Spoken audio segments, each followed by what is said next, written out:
प्रद्युम्नो अमितविक्रमः सङ्कर्षणो निरुद्धश्च शेषाद्रिपतिरेव च जनार्दनः पद्मनाभो वेङ्कटाचलवासनः सृष्टिकर्ता जगन्नाथो माधवो भक्तवत्सलः गोविन्दो गोपतिः कृष्णः केशवो गरुडध्वजः वराहो वामनश्चैव नारायणाधोक्षजः श्रीधरः पुण्डरीकाक्षः सर्वदेवस्तुतो हरिः श्रीनृसिंहो महासिंहः सूत्राकारः पुरातनः रमानाथो महीभर्ता भूधरः पुरुषोत्तमः चोळपुत्रप्रियः शान्तो ब्रह्मादीनां वरप्रदः श्रीनिधिः सर्वभूतानां भयत्कृद्भयनाशनः श्रीरामो रामभद्रश्च भवबन्धैकमोचकः भूतावासो गिरिवासः श्रीनिवासः श्रियः पतिः अच्युतानन्तगोविन्दो विष्णुर्वेङ्कटनायकः सर्वदेवैकशरणं सर्वदेवैकदैवतं समस्तदेवकवचं सर्वदेवशिखामणिः इतीदं कीर्तितं यस्य विष्णोरमिततेजसः त्रिकाले यः पठेन्नित्यं पापं तस्य न विद्यते राजद्वारे पठेद्घोरे सङ्ग्रामे रिपुसङ्कटे भूतसर्पपिशाचादिभयं नास्ति कदाचन अपुत्रो लभते पुत्रान् निर्धनो धनवान् भवेत् रोगातो मुच्यते रोगात् बद्धो मुच्येत बन्धनात् यद्यदिष्टतमं लोके तत्तत् प्राप्नोत्यसंशयः ऐश्वर्यं राजसम्मानं भुक्तिमुक्तिफलप्रदम् विष्णोर्लोकैकसोपानं सर्वदुःखैकनाशनं सर्वैश्वर्यप्रदं नृणां सर्वमङ्गलकारकम् मायावि परमानन्दं त्यक्त्वा वैकुण्ठमुत्तमं स्वामि पुष्करिणीतीरे रमया सह मोदते कल्याणाद्भुतगात्राय कामितार्थप्रदायिने श्रीमद्वेङ्कटनाथाय श्रीनिवासाय मङ्गलम् इति श्रीब्रह्माण्डपुराणे ब्रह्मनारदसंवादे वेङ्कटगिरिमहात्म्ये श्रीवेङ्कटेश अष्टकं सम्पूर्णम्।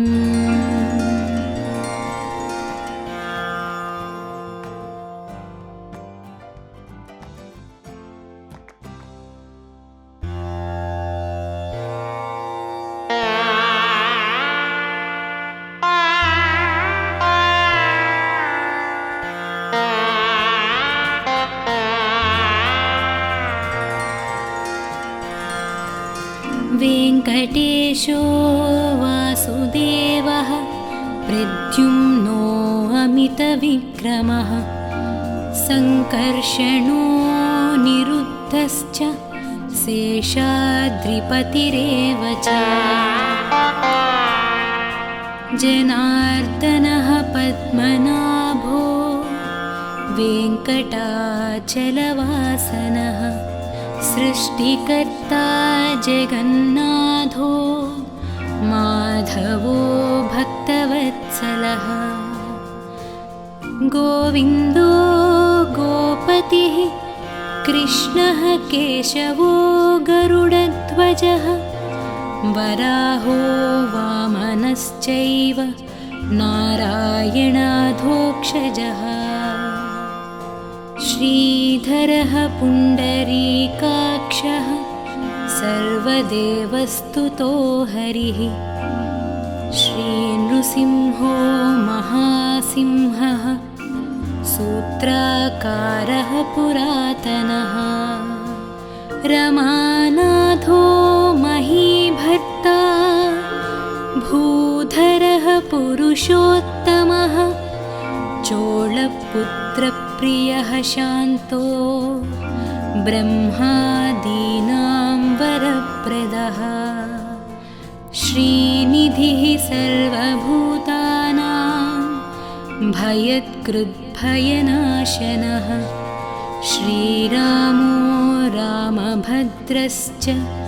भवबन्धैकमोचकः भूतावासो गिरिवासः श्रीनिवासः श्रियः पतिः अच्युतानन्तगोविन्दो विष्णुर्वेङ्कटनायकः सर्वदेवैकशरणं सर्वदेवैकदैवतं समस्तदेवकवचं सर्वदेवशिखामणिः इतीदं कीर्तितं यस्य विष्णोरमिततेजसः त्रिकाले यः पठेन्नित्यं पापं तस्य न विद्यते राजद्वारे पठेद्घोरे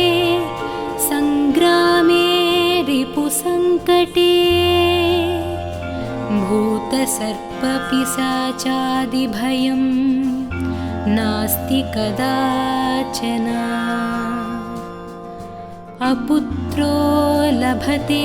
पुत्रान् निर्धनो धनवान् भवेत् रोगातो मुच्यते रोगात् बद्धो मुच्येत बन्धनात् यद्यदिष्टतमं लोके तत्तत् प्राप्नोत्यसंशयः ऐश्वर्यं राजसम्मानं भुक्तिमुक्तिफलप्रदम् विष्णोर्लोकैकसोपानं सर्वदुःखैकनाशनं सर्वैश्वर्यप्रदं नॄणां सर्वमङ्गलकारकम् मायावि परमानन्दं त्यक्त्वा वैकुण्ठमुत्तमं स्वामि पुष्करिणीतीरे रमया सह मोदते कल्याणाद्भुतगात्राय कामितार्थप्रदायिने श्रीमद्वेङ्कटनाथाय श्रीनिवासाय मङ्गलम् इति श्रीब्रह्माण्डपुराणे ब्रह्मनारदसंवादे वेङ्कटगिरिमहात्म्ये श्रीवेङ्कटेश अष्टकं सम्पूर्णम्।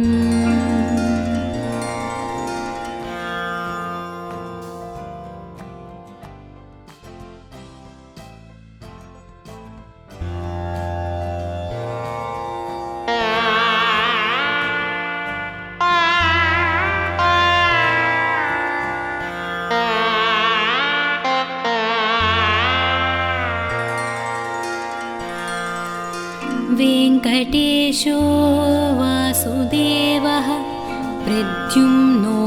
अमितविक्रमः सङ्कर्षणो निरुद्धश्च शेषाद्रिपतिरेव च जनार्दनः पद्मनाभो वेङ्कटाचलवासनः सृष्टिकर्ता जगन्नाथो माधवो भक्तवत्सलः गोविन्दो गोपतिः कृष्णः केशवो गरुडध्वजः वराहो वामनश्चैव नारायणाधोक्षजः श्रीधरः पुण्डरीकाक्षः सर्वदेवस्तुतो हरिः श्रीनृसिंहो महासिंहः सूत्राकारः पुरातनः रमानाथो महीभर्ता भूधरः पुरुषोत्तमः चोळपुत्रप्रियः शान्तो ब्रह्मादीनां वरप्रदः श्रीनिधिः सर्वभूतानां भयत्कृद्भयनाशनः श्रीरामो रामभद्रश्च भवबन्धैकमोचकः भूतावासो गिरिवासः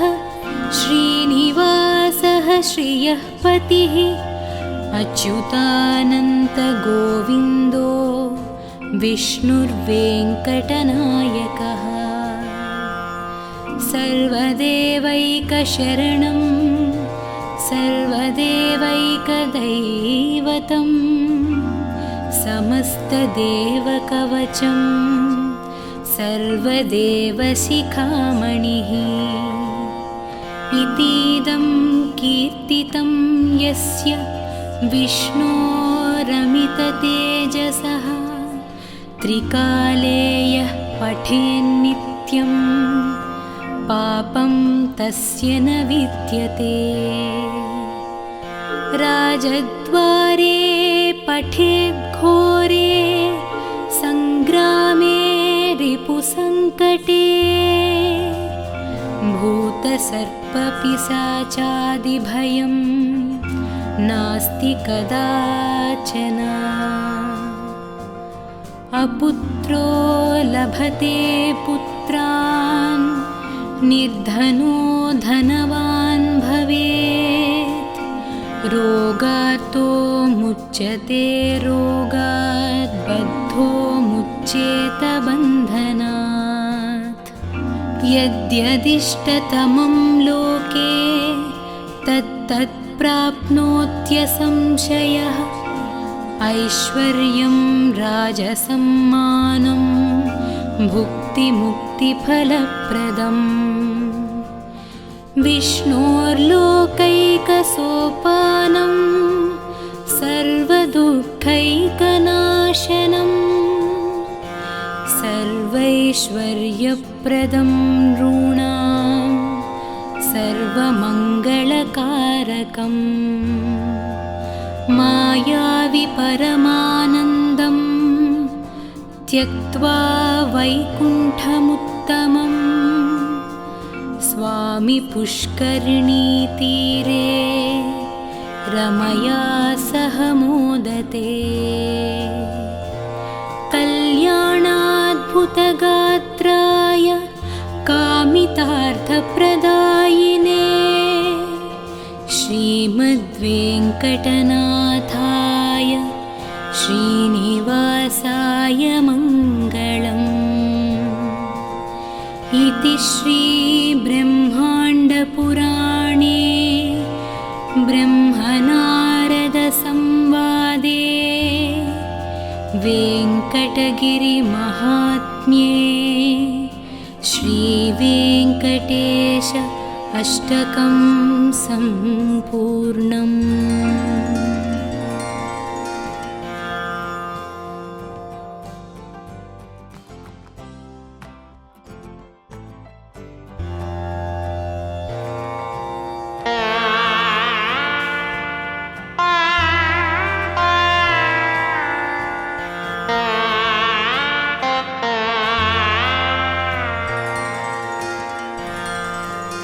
वेङ्कटेशो वासुदेवः प्रद्युम्नो अमितविक्रमः सङ्कर्षणो निरुद्धश्च शेषाद्रिपतिरेव च जनार्दनः पद्मनाभो वेङ्कटाचलवासनः सृष्टिकर्ता जगन्नाथो माधवो भक्तवत्सलः गोविन्दो गोपतिः कृष्णः केशवो गरुडध्वजः वराहो वामनश्चैव नारायणाधोक्षजः श्रीधरः पुण्डरीकाक्षः सर्वदेवस्तुतो हरिः श्रीनृसिंहो महासिंहः सूत्राकारः पुरातनः रमानाथो महीभर्ता भूधरः पुरुषोत्तमः चोळपुत्रप्रियः शान्तो ब्रह्मादीनां वरप्रदः श्रीनिधिः सर्वभूतानां भयत्कृद्भयनाशनः श्रीरामो रामभद्रश्च भवबन्धैकमोचकः भूतावासो गिरिवासः श्रीनिवासः श्रियः पतिः अच्युतानन्तगोविन्दो विष्णुर्वेङ्कटनायकः सर्वदेवैकशरणं सर्वदेवैकदैवतं समस्तदेवकवचं सर्वदेवशिखामणिः इतीदं कीर्तितं यस्य विष्णोरमिततेजसः त्रिकाले यः पठेन्नित्यं पापं तस्य न विद्यते राजद्वारे पठेद्घोरे सङ्ग्रामे रिपुसङ्कटे भूतसर्पपिशाचादिभयं नास्ति कदाचन अपुत्रो लभते पुत्रान् निर्धनो धनवान् भवेत् रोगातो मुच्यते रोगात् बद्धो मुच्येत बन्धनात् यद्यदिष्टतमं लोके तत्तत् प्राप्नोत्यसंशयः ऐश्वर्यं राजसम्मानं भुक्तिमुक्तिफलप्रदम् विष्णोर्लोकैकसोपानं सर्वदुःखैकनाशनं सर्वैश्वर्यप्रदं नॄणां सर्वमङ्गलकारकम् मायावि परमानन्दं त्यक्त्वा वैकुण्ठमुत्तमं स्वामि पुष्करिणीतीरे रमया सह मोदते कल्याणाद्भुतगात्राय कामितार्थप्रदायिने श्रीमद्वेङ्कटनाथाय श्रीनिवासाय मङ्गलम् इति श्रीब्रह्माण्डपुराणे ब्रह्मनारदसंवादे वेङ्कटगिरिमहात्म्ये श्रीवेङ्कटेश अष्टकं सम्पूर्णम्।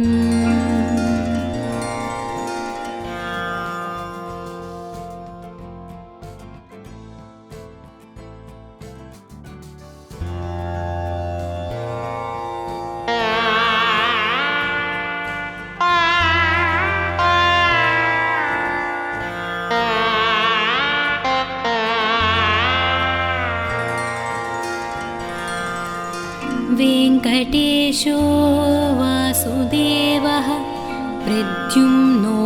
अमितविक्रमः सङ्कर्षणो निरुद्धश्च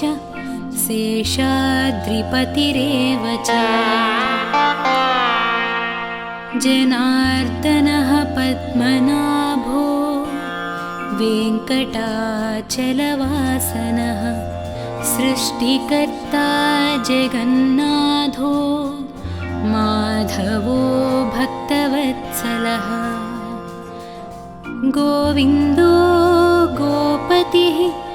कृष्णः केशवो गरुडध्वजः वराहो वामनश्चैव नारायणाधोक्षजः श्रीधरः पुण्डरीकाक्षः सर्वदेवस्तुतो हरिः श्रीनृसिंहो महासिंहः सूत्राकारः पुरातनः रमानाथो महीभर्ता भूधरः पुरुषोत्तमः चोळपुत्रप्रियः शान्तो ब्रह्मादीनां वरप्रदः श्रीनिधिः सर्वभूतानां भयत्कृद्भयनाशनः श्रीरामो रामभद्रश्च भवबन्धैकमोचकः भूतावासो गिरिवासः श्रीनिवासः श्रियः पतिः अच्युतानन्तगोविन्दो विष्णुर्वेङ्कटनायकः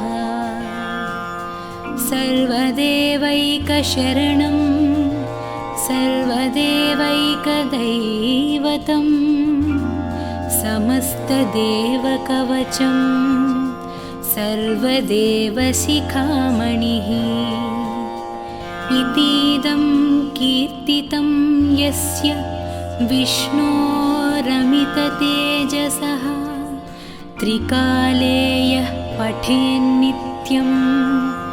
पापं तस्य न विद्यते राजद्वारे पठेद्घोरे सङ्ग्रामे रिपुसङ्कटे भूतसर्पपिशाचादिभयं नास्ति कदाचन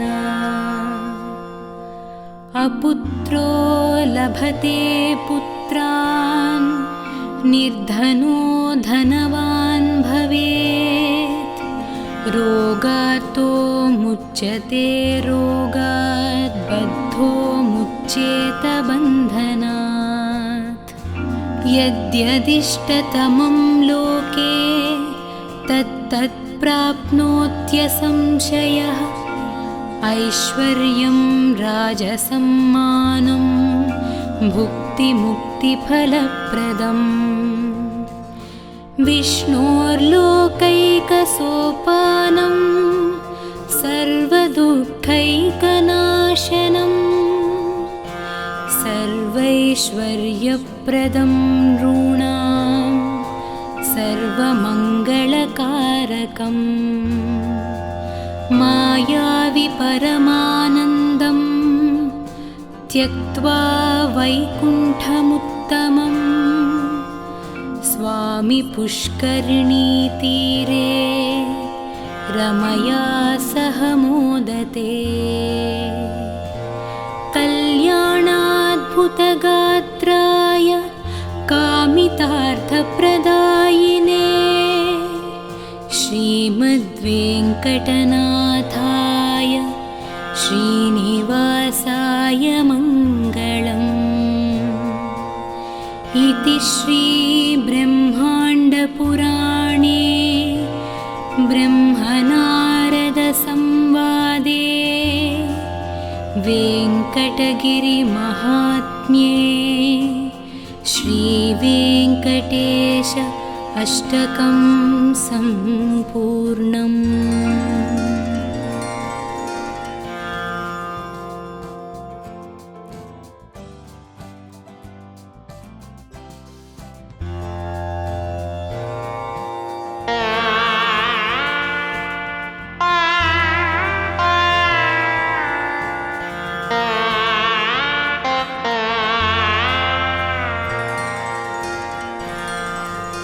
वेङ्कटेशो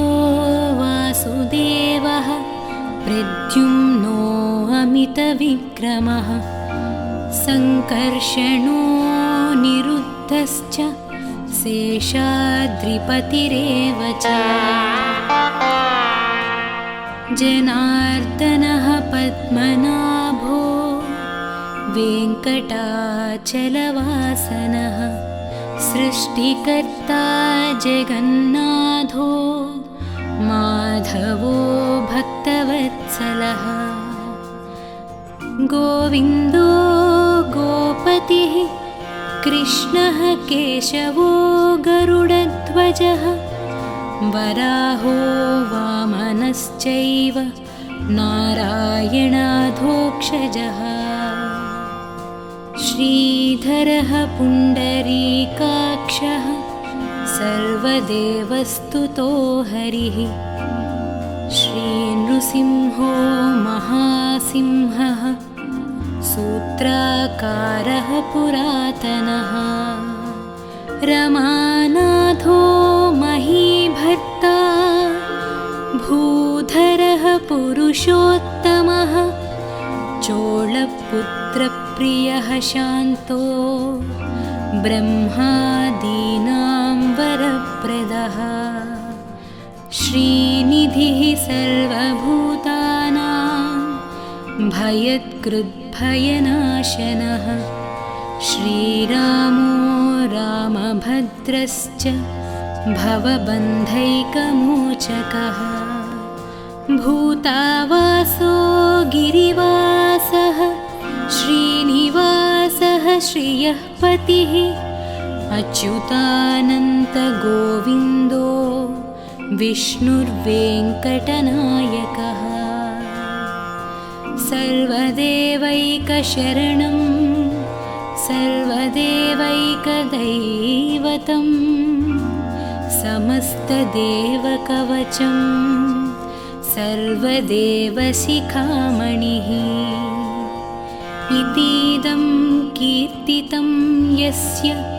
विष्णोरमिततेजसः त्रिकाले यः पठेन्नित्यं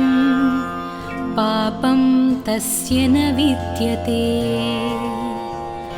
राजद्वारे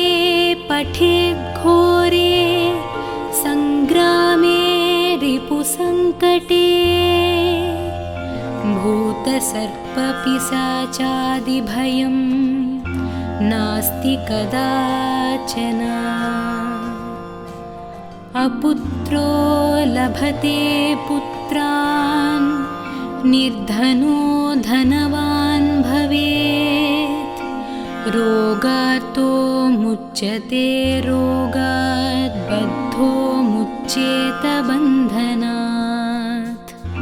यद्यदिष्टतमं लोके तत्तत् प्राप्नोत्यसंशयः ऐश्वर्यं राजसम्मानं भुक्तिमुक्तिफलप्रदम् विष्णोर्लोकैकसोपानं सर्वदुःखैकनाशनं सर्वैश्वर्यप्रदं नॄणां सर्वमङ्गलकारकम् मायावि परमानन्दं त्यक्त्वा वैकुण्ठमुत्तमं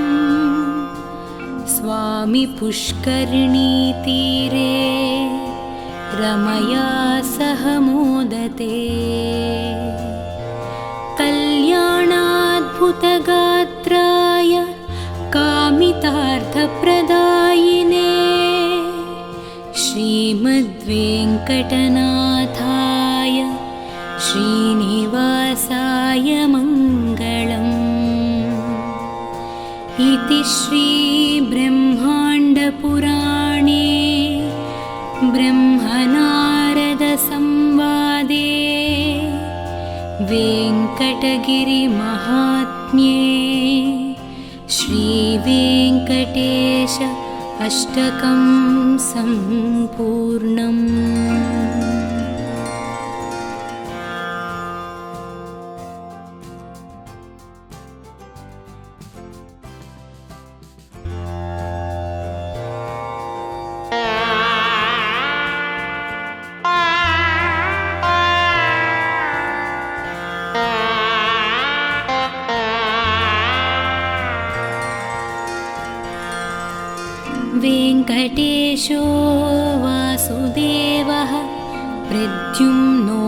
अनामितविक्रमः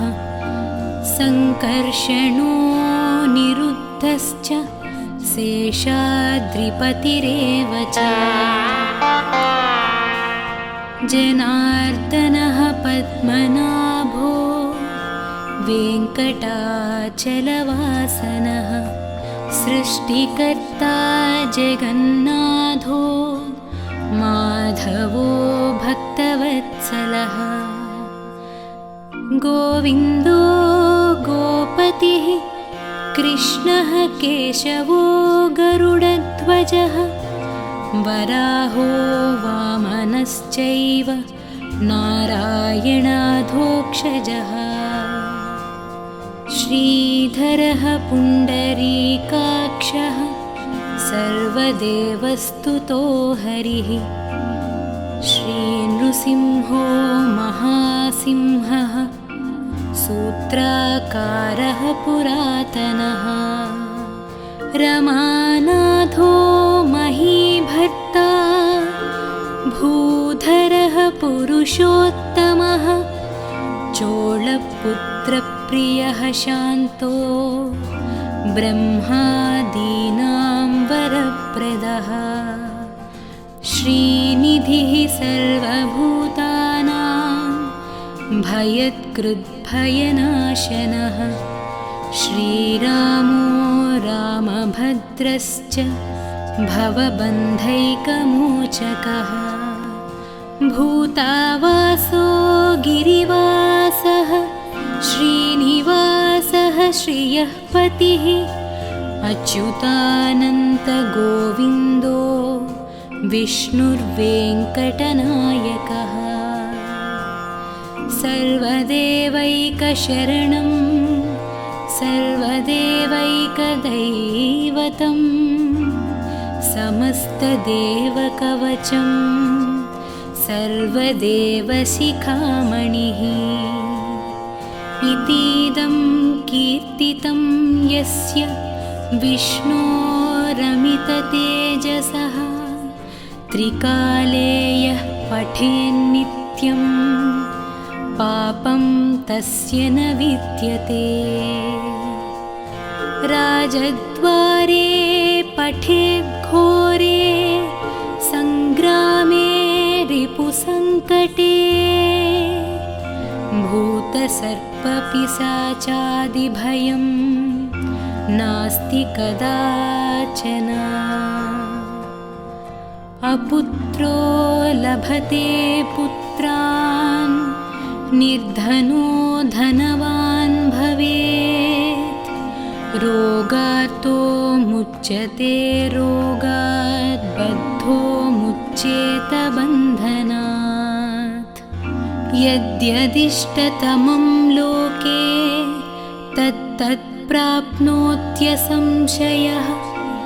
ऐश्वर्यं राजसम्मानं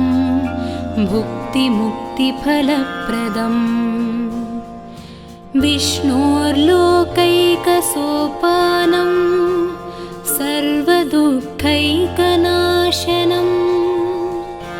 सर्वैश्वर्यप्रदं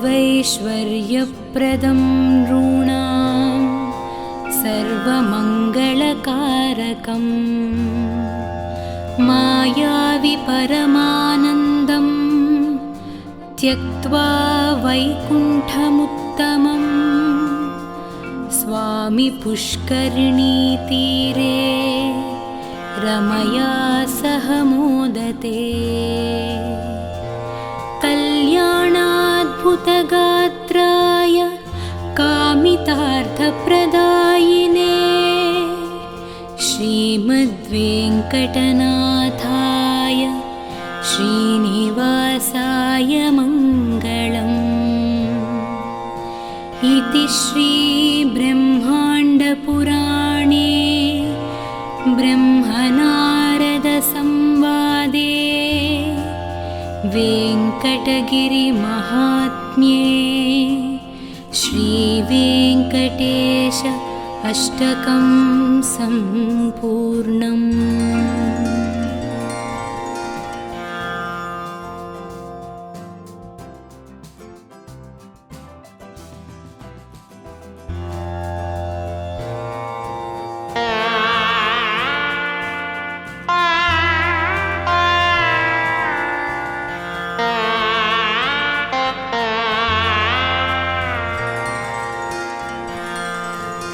वेङ्कटेशो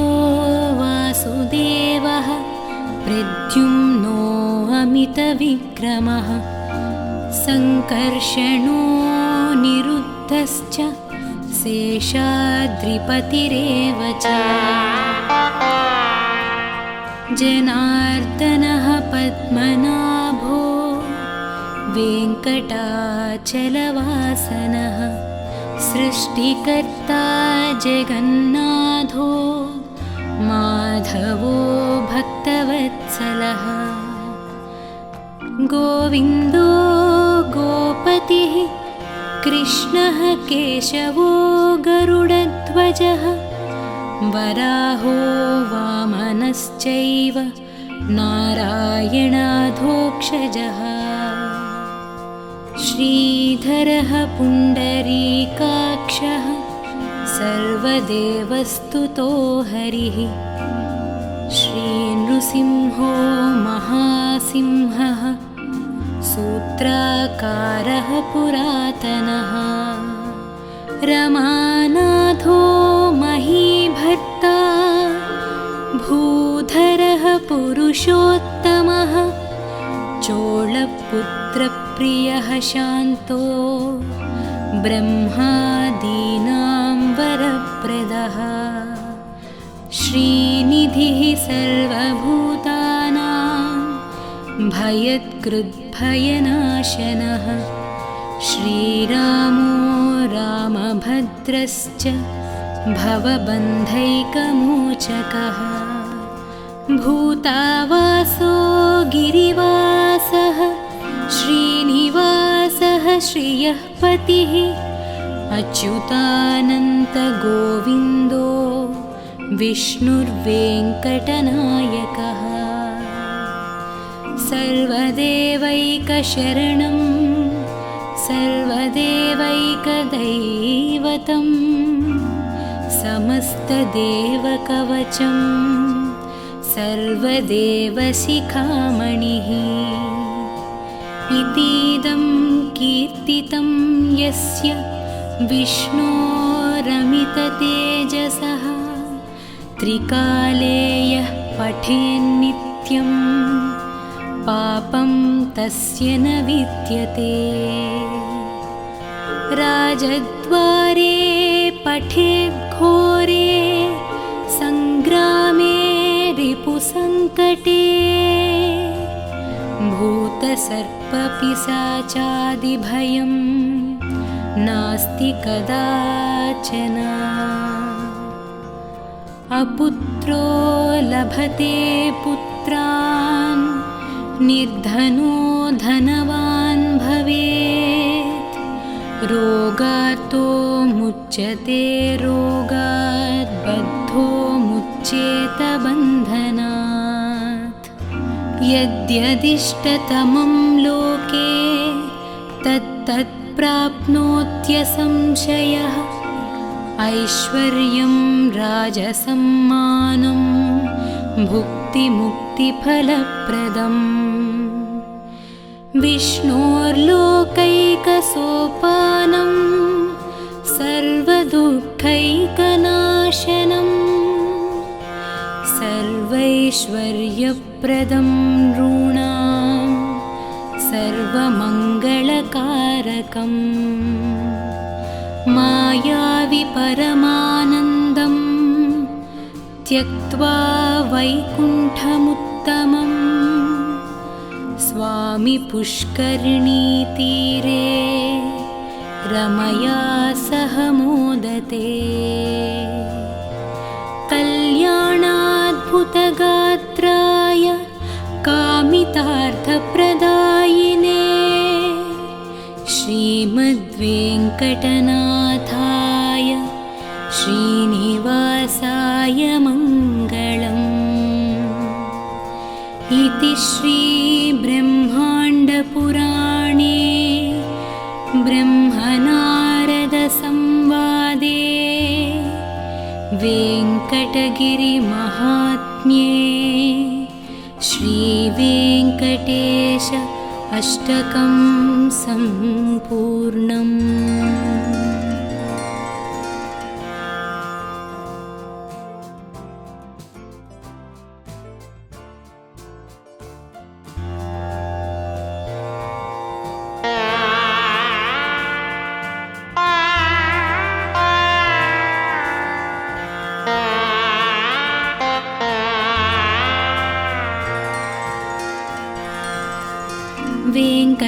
वेङ्कटेशो वासुदेवः प्रद्युम्नो अमितविक्रमः सङ्कर्षणो निरुद्धश्च शेषाद्रिपतिरेव च जनार्दनः पद्मनाभो वेङ्कटाचलवासनः सृष्टिकर्ता जगन्नाथो माधवो भक्तवत्सलः गोविन्दो गोपतिः कृष्णः केशवो गरुडध्वजः वराहो वामनश्चैव नारायणाधोक्षजः श्रीधरः पुण्डरीकाक्षः सर्वदेवस्तुतो हरिः श्रीनृसिंहो महासिंहः सूत्राकारः पुरातनः रमानाथो महीभर्ता भूधरः पुरुषोत्तमः चोळपुत्रप्रियः शान्तो ब्रह्मादीनां वरप्रदः श्रीनिधिः सर्वभूतानां भयत्कृद्भयनाशनः श्रीरामो रामभद्रश्च भवबन्धैकमोचकः भूतावासो गिरिवासः श्रीनिवासः श्रियः पतिः अच्युतानन्तगोविन्दो विष्णुर्वेङ्कटनायकः सर्वदेवैकशरणं सर्वदेवैकदैवतं समस्तदेवकवचं सर्वदेवशिखामणिः इतीदं कीर्तितं यस्य विष्णोरमिततेजसः त्रिकाले यः पठेन्नित्यं पापं तस्य न विद्यते राजद्वारे पठेद्घोरे सङ्ग्रामे रिपुसङ्कटे भूतसर्पपिशाचादिभयं नास्ति कदाचन अपुत्रो लभते पुत्रान् निर्धनो धनवान् भवेत् रोगार्तो मुच्यते रोगात् बद्धो मुच्येत बन्धनात् यद्यदिष्टतमं लोके तत्तत् प्राप्नोत्यसंशयः ऐश्वर्यं राजसम्मानं भुक्तिमुक्तिफलप्रदम् विष्णोर्लोकैकसोपानं सर्वदुःखैकनाशनं सर्वैश्वर्यप्रदं नॄणां सर्वमङ्गलकारकम् मायावि परमानन्दं त्यक्त्वा वैकुण्ठमुत्तमं स्वामि पुष्करिणीतीरे रमया सह मोदते कल्याणाद्भुतगात्राय कामितार्थप्रदायिने श्रीमद्वेङ्कटनाथाय श्रीनिवासाय मङ्गलम् इति श्रीब्रह्माण्डपुराणे ब्रह्मनारदसंवादे वेङ्कटगिरिमहात्म्ये श्रीवेङ्कटेश अष्टकं सम्पूर्णम्।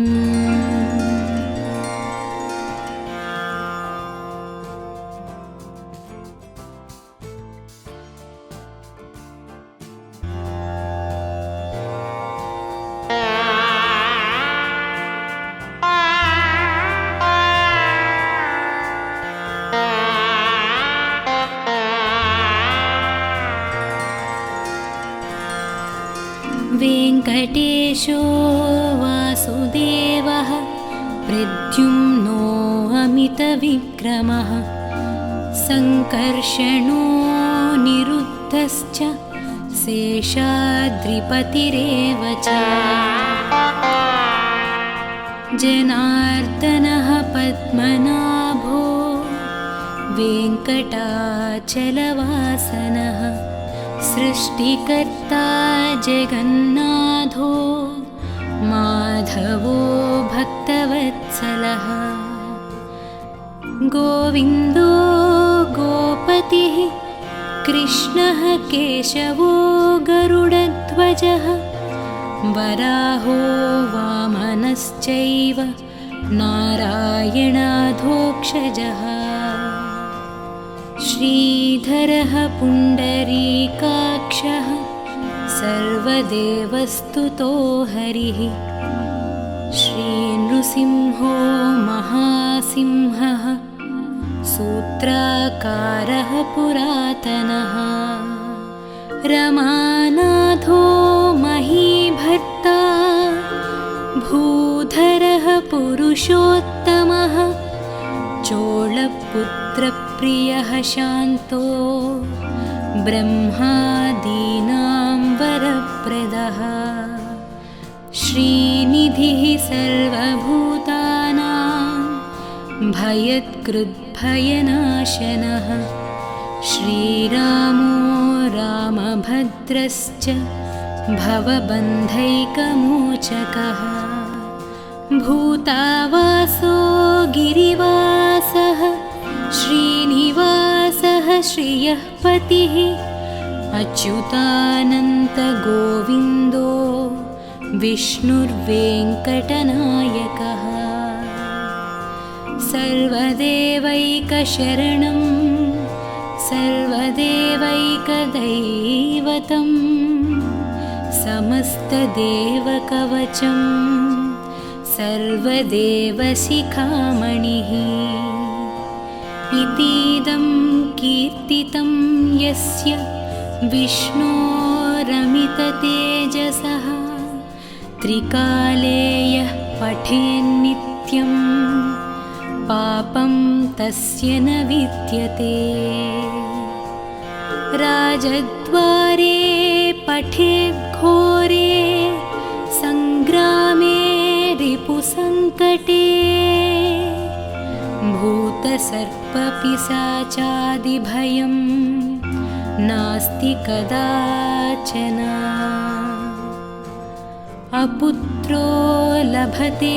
पुत्रान् निर्धनो धनवान् भवेत् रोगातो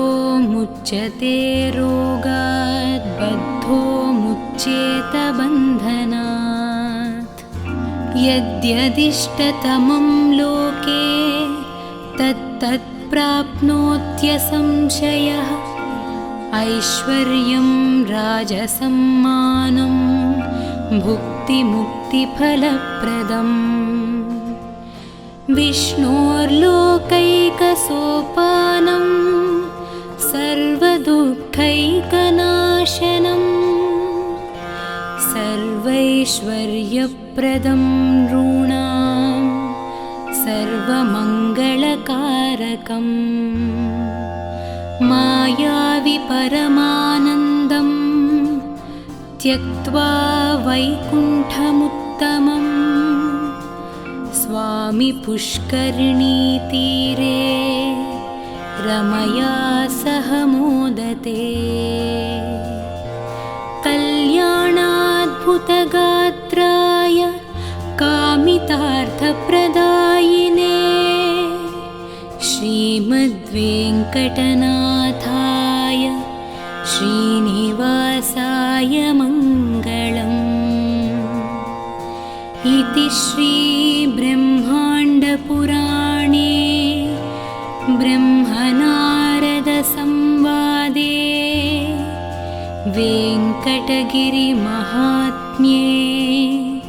श्रीवेङ्कटेश अष्टकं सम्पूर्णम्।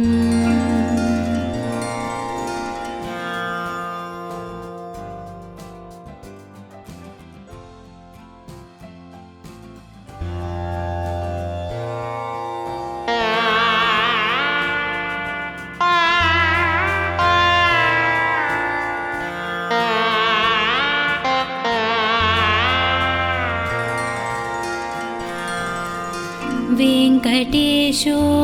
वासुदेवः प्रद्युम्नो अमितविक्रमः सङ्कर्षणो निरुद्धश्च शेषाद्रिपतिरेव च जनार्दनः पद्मनाभो वेङ्कटाचलवासनः सृष्टिकर्ता जगन्नाथो माधवो भक्तवत्सलः गोविन्दो गोपतिः कृष्णः केशवो गरुडध्वजः वराहो वामनश्चैव नारायणाधोक्षजः श्रीधरः पुण्डरीकाक्षः सर्वदेवस्तुतो हरिः श्रीनृसिंहो महासिंहः सूत्राकारः पुरातनः रमानाथो महीभर्ता भूधरः पुरुषोत्तमः चोळपुत्रप्रियः शान्तो ब्रह्मादीनां वरप्रदः श्रीनिधिः सर्वभूतानां भयत्कृद्भयनाशनः श्रीरामो रामभद्रश्च भवबन्धैकमोचकः भूतावासो गिरिवासः श्रीनिवासः श्रियः पतिः अच्युतानन्तगोविन्दो विष्णुर्वेङ्कटनायकः सर्वदेवैकशरणं सर्वदेवैकदैवतं समस्तदेवकवचं सर्वदेवशिखामणिः इतीदं कीर्तितं यस्य विष्णोरमिततेजसः त्रिकाले यः पठेन्नित्यं पापं तस्य न विद्यते राजद्वारे पठेद्घोरे सङ्ग्रामे रिपुसङ्कटे भूतसर्पपिशाचादिभयं नास्ति कदाचन अपुत्रो लभते पुत्रान् निर्धनो धनवान् भवेत् रोगार्तो मुच्यते रोगात् बद्धो मुच्येत बन्धनात् यद्यदिष्टतमं लोके तत्तत् प्राप्नोत्यसंशयः ऐश्वर्यं राजसम्मानं भुक्तिमुक्तिफलप्रदम् विष्णोर्लोकैकसोपानं सर्वदुःखैकनाशनं सर्वैश्वर्यप्रदं नॄणां सर्वमङ्गलकारकम् मायावि परमानन्दं त्यक्त्वा वैकुण्ठमुत्तमं स्वामि पुष्करिणीतीरे रमया सह मोदते कल्याणाद्भुतगात्राय कामितार्थप्रदायिने श्रीमद्वेङ्कटनाथाय श्रीनिवासाय मङ्गलम् इति श्रीब्रह्माण्डपुराणे ब्रह्मनारदसंवादे वेङ्कटगिरिमहात्म्ये श्रीवेङ्कटेश अष्टकं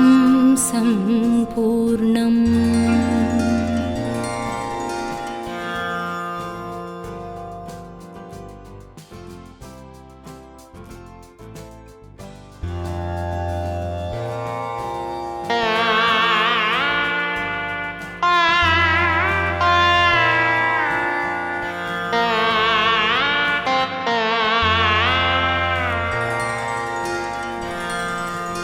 वेङ्कटेशो